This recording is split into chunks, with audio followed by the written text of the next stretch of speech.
Azərbaycan ordusunun mövqeləri Ermənistan silahlı qüvvələri tərəfindən atəşə tutulur.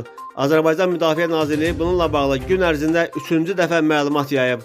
Rəsmi məlumatlardan aydın olur ki, bugün səhər saatlarından başlayaraq ordumuzun Gorus rayonunun ayrı-ayrı yaşayış məntəqələrində yerləşən mövqeləri fasilələrlə atəşə məruz qalır. Bugün yayılan ilk məlumatda bildirilir ki, martın 16-sı saat 9:45 radələrində Ermənistan silahlı qüvvələrinin bölmələri Gorus rayonunun Dığ yaşayış məntəqəsi istiqamətində yerləşən mövqələrindən ordumuzun mövqələrini atıcı silahlardan atəşə tutub.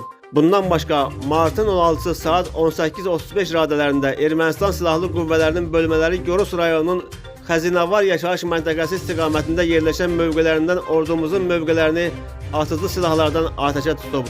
Həmçinin martın 16-sı saat 20:10-dan 20:45-ədək Ermənistan silahlı qüvvələrinin bölmələri Gorus rayonunun Qurun yaşayış məntəqəsi istiqamətində yerləşən mövqələrindən ordumuzun mövqələrini atıcı silahlardan bir neçə dəfə atəşə tutub.